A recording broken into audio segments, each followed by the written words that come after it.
Hey everyone, welcome to the College Football Rundown. I'm Woj, coming at you just solo today, no wall, for our fourth mini episode. I'm going to call it Draftkings 101. I want to give a better explanation of what Draftkings is and how to make your teams more in-depth look at it. I know we kind of went over it in one of our other episodes, but I just want to give you a better look at some of the better statistics on what to look at, how to make your team the best team it can be.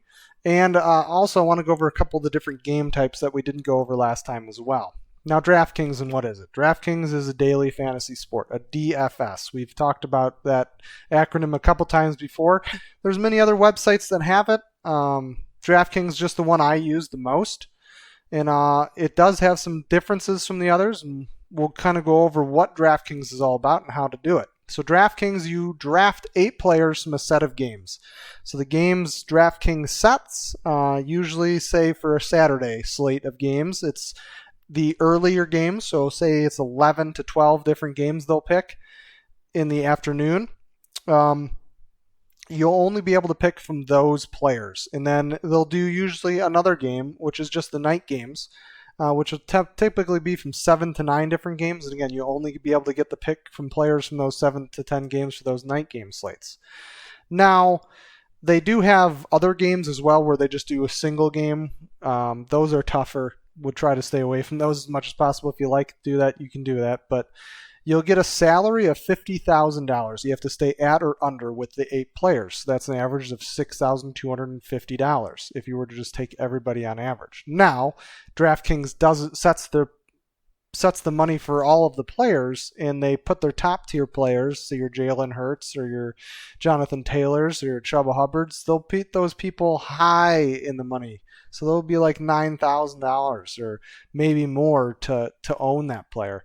So you can't just go out there and pick all of the top tier players because, again, we have to stay below that $50K salary that they set. The minimum salary on DraftKings is $3,000, so even if a guy isn't playing, he'll still be $3,000, but that's typically where you find those big sleepers, and we'll go over that in the methods section of this mini episodes towards the end. Now, in DraftKings, you get to draft a quarterback. Out of those 8 players, you get to draft a quarterback, 2 running backs, 3 wide receivers, a flex, which is a running back or a wide receiver, and a super flex, which is anything.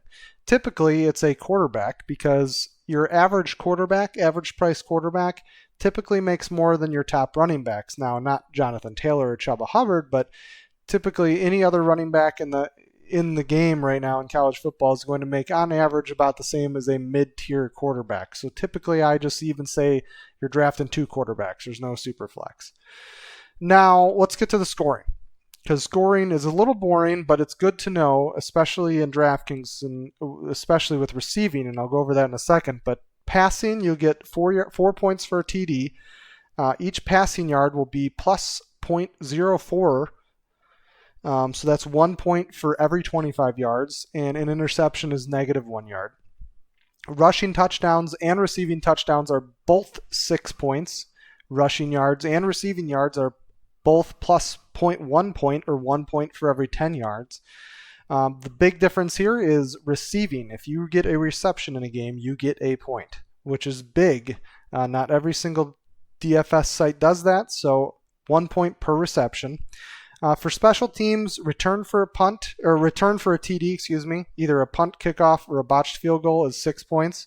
Any 2-point conversions, running, passing, or receiving is 2 points, not your normal 6 or 4 points. A fumble lost is -1, and an offensive fumble recovery for a TD is 6 points. Cool thing about DraftKings is they do bonuses. So if your guy passes for over 300 yards, he gets a bonus of 3 points. If he rushes or receives for over 100 yards, he gets a bonus of 3 points. Now, we got the points out of the way. How do we use the Vegas odd makers? How do we use those Vegas odd makers to help us in getting a perfect team? Well, let's take a look first at the slate of games we have. Let's write them all down, see what the over-unders are, see what the spread is. And then let's figure out implied points. So every odds maker is implying with an over-under and a spread, a certain team is going to score a certain amount of points and the other team is going to score a certain amount of points. How you find out what an implied point is, you take the over-under, you divide that by 2. You take the spread, you divide that by 2, and you subtract the two together. So let's take example last weekend, Michigan State versus Ohio State. Over-under on that game was 51, and the spread was Ohio State negative 20, so implying Ohio State is giving 20 points to Michigan State. This implies that Ohio State would score 35.5 points and Michigan State would score 5.5 points. Game ended at Ohio State 34, Michigan State 10, so pretty close. But that's important to know because you want to know high over-under games and you want to know implied points, because if there's low implied points, then you want to stay away from those games. You don't want to pick up your $10,000 quarterback who's not going to score that many touchdowns. So you want to stay away from low implied point games and low over-under games. And on the flip side of that, watch out for those games where, you know, it could be less competitive. And what I mean by that is if there's a spread of over 2 touchdowns, typically guys get pulled during halftime or certain quarters and they don't get their full point value or their advantage throughout the whole game because they get pulled because they're beating the team by so bad. So watch out for those high games with high spreads, over 2 touchdowns usually. Typically anything below that, you're good to go. Picking matchups, you know, players in college football or teams in college football have high points per PPG, which is plays per game. And you want to watch for plays per game. It's a huge advantage when deciding or the worth of spending on players in a certain slate of games, okay? More points per game equals more targets. And in a point per reception league like Draftkings is, that's huge. Let's take example ECU's top receiver last year, Trevon Brown, who averaged 6.45 yards per target, which isn't that much. But he saw 174 targets, which is 13.3 points per game over their 13-game season last year. And that's not including any touchdowns or yards he had ended up getting.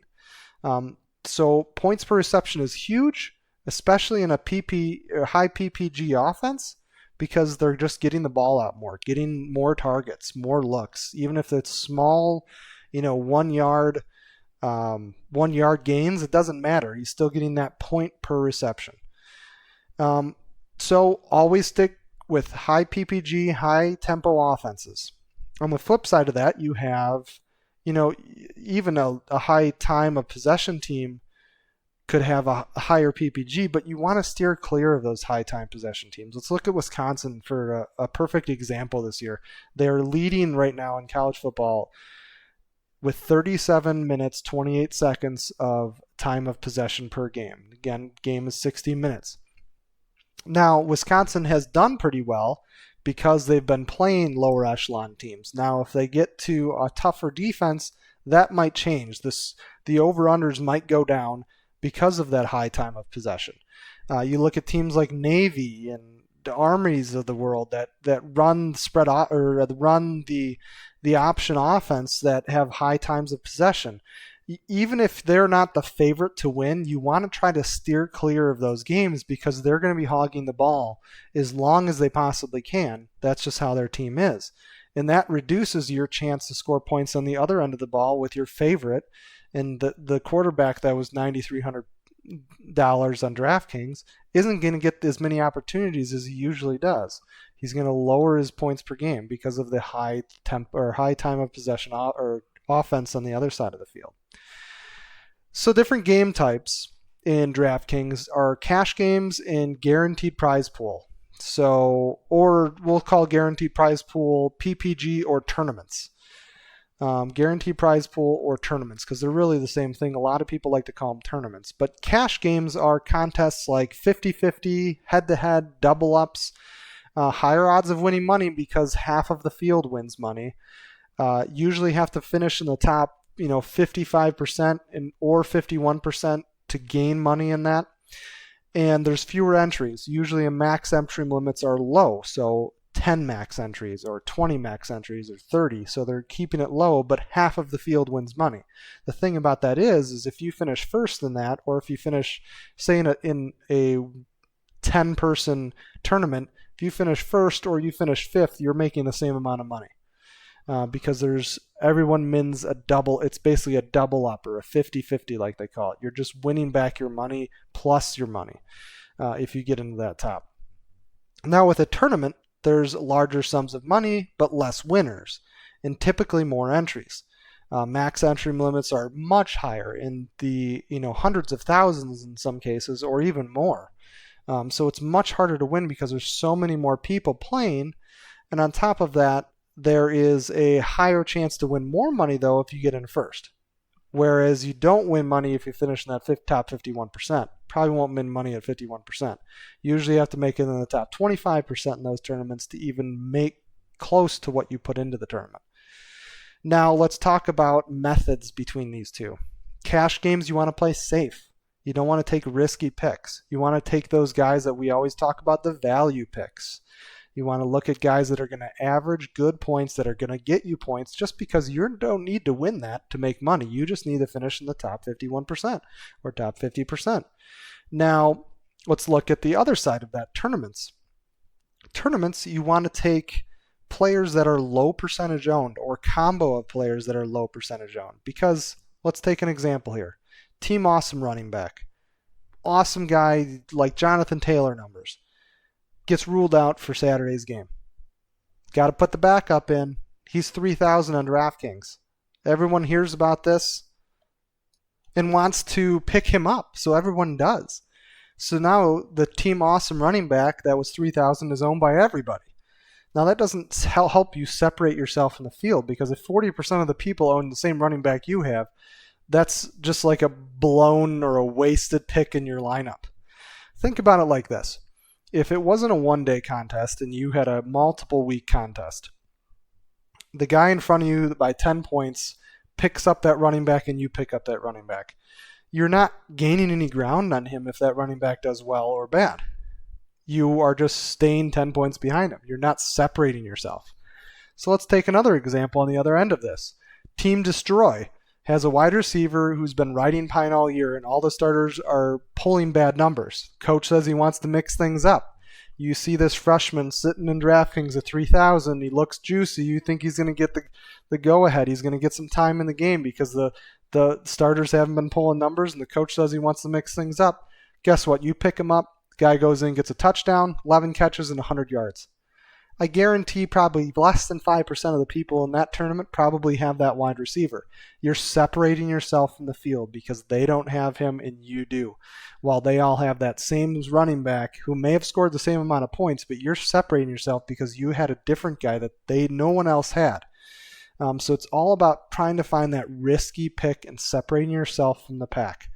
That's how you win those tournaments and make money in those tournaments. It's tougher and riskier. Again, cash games are more safer, more advantageous to the guy that just wants to pull in, average numbers, or a guy that's really good at picking people that are going to make value. So it's tough. We'll see how it's tough to pick which kind of cash games or tournaments you want. But again, it is riskier. You have to have a different mentality going into tournaments that you do going into cash games. Everyone, thanks for listening. This was the College Football Rundown. I'm Woj. Wall again wasn't here. But you can catch us on social media on Twitter at WWCFB. You can get our Instagram at college_football_rundown, and that's been popping off lately. Our website is collegefootballrundown.com, and you get a hold of either me or Kyle, Matt or Kyle, at collegefootballrundown.com by email if you want to suggest anything or if you have a good mini episode that you want to hear. Thanks for listening, guys, and we'll see you later this week.